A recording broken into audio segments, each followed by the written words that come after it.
90% cases में varicose veins अगर है तो उसमें पेन रहता है, बहुत देर खड़े नहीं हो पाते हैं, लगता है बैठ जाएं, पैरों में थोड़ी सी जो कमजोरी आनी शुरू हो जाती है और कभी कभी पर्टिकुलर उन नसों पर चिलकन भी महसूस होती है, दर्द भी महसूस होता है।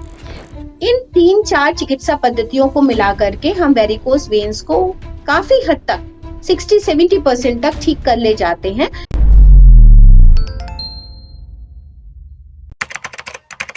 नमस्कार, D5 चैनल हिंदी देख रहे दर्शकों का मैं वंदना स्वागत करती हूँ। आज हम एक बार फिर जुड़े हैं health is wealth holistic clinic की शिखा गुप्ता जी से, डॉक्टर शिखा गुप्ता से। डॉक्टर शिखा, आपका बहुत बहुत स्वागत है हमारे इस प्रोग्राम में। नमस्कार वंदना जी, धन्यवाद आपको। डॉक्टर शिखा, अक्सर देखा गया है कि महिलाओं के पैरों में नसें, नीली नसें, जिनका कि एक जाल सा नजर आता है, तो आज हम इसी के बारे में बात करेंगे।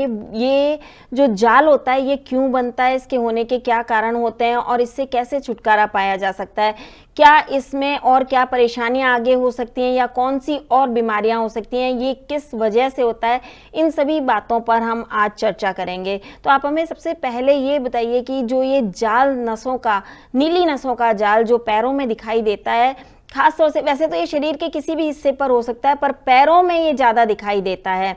महिलाओं नहीं, पुरुषों को भी ये होता है बट महिलाओं में ज्यादा होता है ये। तो ये क्यों होता है, इसकी वजह क्या है और इसे कहते क्या है, कौन सी बीमारी है ये? जी वंदना जी, अमूमन आजकल क्या हमेशा से ही वेरिकोस वेन्स इसे कहते हैं, जहां पर नसें गुच्छे के रूप में भी बाहर दिखाई देने लगती हैं और कुछ कभी कभी तनी हुई नीली नीली नसें दिखाई देती हैं। कहीं कहीं पर ये बहुत हल्की होती हैं, तो इनको स्पाइडर वेन्स और वेरिकोस वेन्स के नाम से बोला जाता है।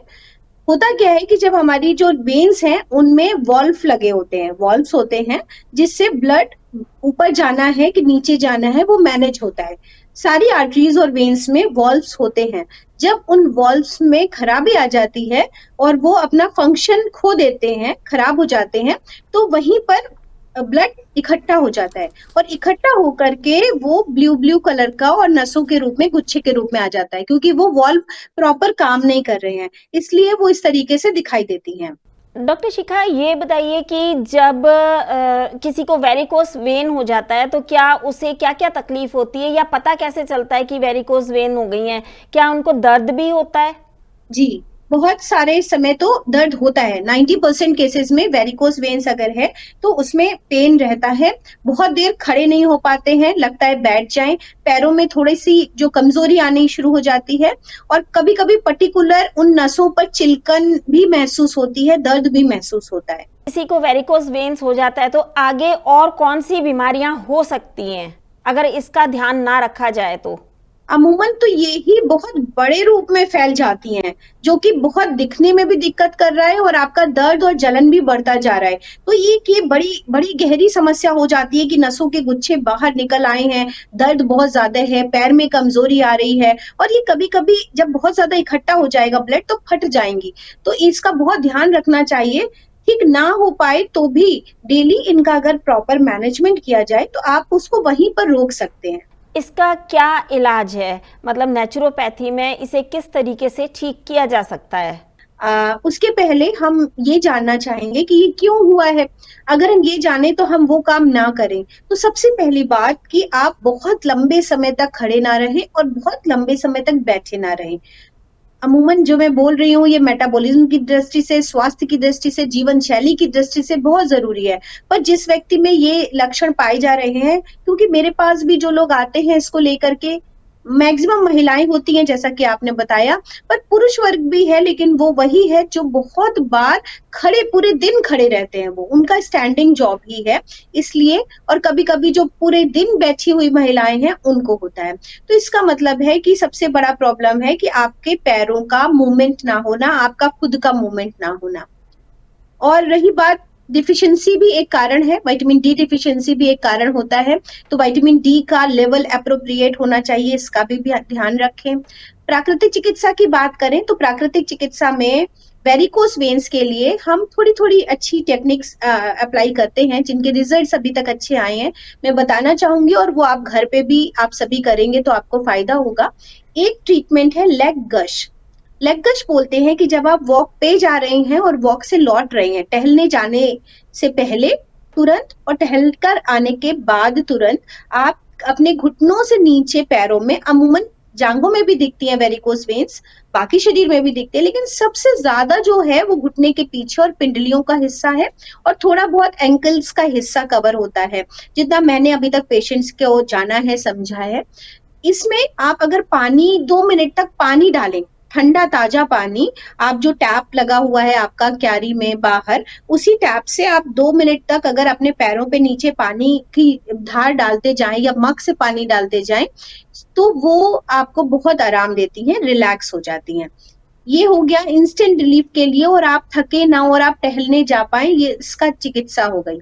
दूसरे हमारे नेचुरोपैथी में ऊनी सूती पट्टियां बांधते हैं, जो आपके ये मांसपेशियां जो वेन्स हैं उनको स्ट्रेंथ देता है। नीचे ठंडी पट्टी होती है, सादे पानी से भीगी हुई निचोड़ी हुई सूती पट्टी, और उसके ऊपर हम ऊनी पट्टी बांधते हैं पैरों पर पूरे, जो कि उलेन होती है और सूखी रहती है। ये 45 मिनट के लिए हम पैरों पे बांधते हैं। तीसरा हम ये चिकित्सा कर सकते हैं कि ठंडा गरम फुट बाथ दे सकते हैं, मतलब पैरों को पहले हम ठंडे पानी में डालें, फिर हम थोड़ी सी देर गर्म पानी में डालें, ठंडे पानी में हम ज्यादा समय रखें और गर्म पानी में या गुनगुने पानी में हम थोड़ी सी देर रखें। तो ठंडे पानी की चिकित्सा हम ज्यादा करेंगे वेरिकोस वेन्स में, और गुनगुने पानी की चिकित्सा हम कम करेंगे। ऐसा ऑल्टरनेट करेंगे, जैसे आपने पहले ठंडे पानी में पैर रखा 3 मिनट तक, फिर थोड़े समय के लिए थोड़े गुनगुने पानी में पैरों को डाला, और फिर गर्म पानी में ठंडे पानी में डाला, फिर थोड़े गर्म पानी में डाला। तो अमूमन हमारे नेचुरोपैथी में इसका रेशियो 3-1-3-1-3-1 होता है, जब हम ऑल्टरनेट हॉट फुट बाथ देते हैं। लेकिन यहाँ पर हम एकदम उल्टा कर रहे हैं वेरिकोस वेन्स में, हम ठंडा ज्यादा देर के लिए कर रहे हैं और गर्म थोड़े कम समय के लिए कर रहे हैं। इन 3-4 चिकित्सा पद्धतियों को मिला करके हम वेरिकोस वेन्स को काफी हद तक 60-70% तक ठीक कर ले जाते हैं, जितना हमने अपने पेशेंट्स को बोला है और उनका फीडबैक लिया है, फोटोज मंगाई हैं, तो उनमें ये रिजल्ट्स आते हैं। और ये आप घर पर भी कर सकते हैं। मिट्टी का लेप भी बहुत फायदा करता है, तो आइदर थोड़ा गड्ढा हो और आप पैरों को मिट्टी में ही डाल लें, और आइदर आप मिट्टी का मोटा मोटा लेप अपने पैरों पर लगाएं और उसको 15-20 मिनट रखने के बाद धो दें। क्या खाने पीने का असर भी पड़ता है वेरिकोस वेन्स पर? जी बिल्कुल पड़ता है। न्यूट्रिशन का बेकार होना, जंक फूड का खाना, मेटाबॉलिज्म का अच्छा ना काम करना, विटामिन डी का लेवल बहुत नीचे काफी समय तक रहना, ये सब तो बहुत ज्यादा मायने रखते ही हैं। ये इसका बहुत बड़ा रोल है और इसको आपको ध्यान रखना ही पड़ेगा। इस केस में जो अच्छी चीजें हैं वो है आपका, जैसे बादाम का सेवन करिए, सनफ्लावर के सीड्स हैं, सूरजमुखी के बीजों का सेवन कर सकते हैं, आप चिया सीड्स का सेवन कर सकते हैं। ऐसे बहुत सारे चीजें जो मैग्नीशियम रिच हों, उनको आपको बढ़ाना चाहिए अपनी सेहत में सुधार के लिए। और विटामिन डी सिंथेसिस के लिए आप जानते हैं कि सबसे ज्यादा काम करता है आपका अच्छा डाइट और सूर्य किरणों की रोशनी, और अगर बहुत कम है तो आपको सप्लीमेंट्स पे भी जाना पड़ता है। डॉक्टर शिखा, कौन से काढ़े फायदेमंद होते हैं वेरिकोस वेन्स वाले पेशेंट्स के लिए? देखिए, काढ़े से तो ज्यादा इम्पोर्टेंट है कि हमारा जो पाचन है वो सही प्रकार से हो।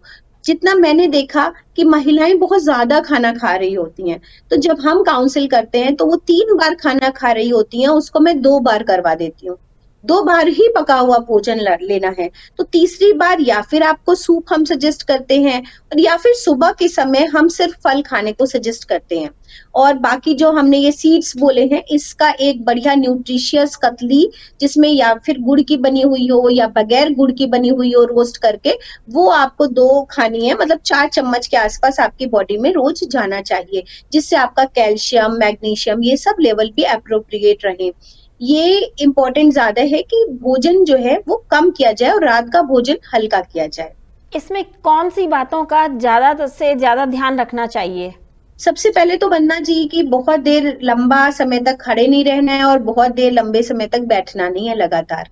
दूसरा जो सबसे ज्यादा अच्छा फायदा करता है, प्राकृतिक चिकित्सा के बराबर ही उसका भी ध्यान रखना है, वो ये है कि आपको एक्सरसाइज करनी है।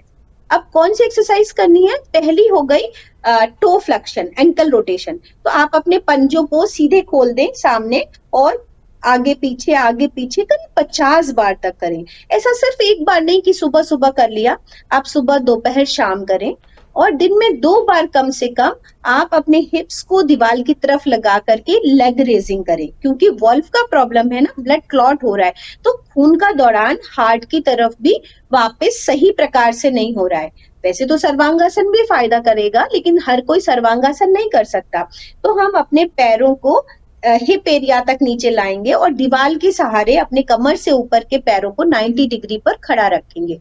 ऐसा भी सुबह शाम आप 10-10 मिनट इसको फॉलो करें।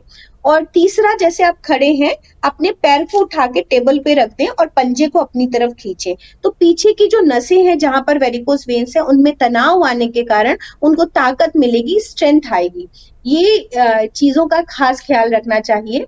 और योग में एक माउंटेन पोज होता है, पर्वत आसन, जिसमें आप अपने हाथों को नीचे रखते हैं।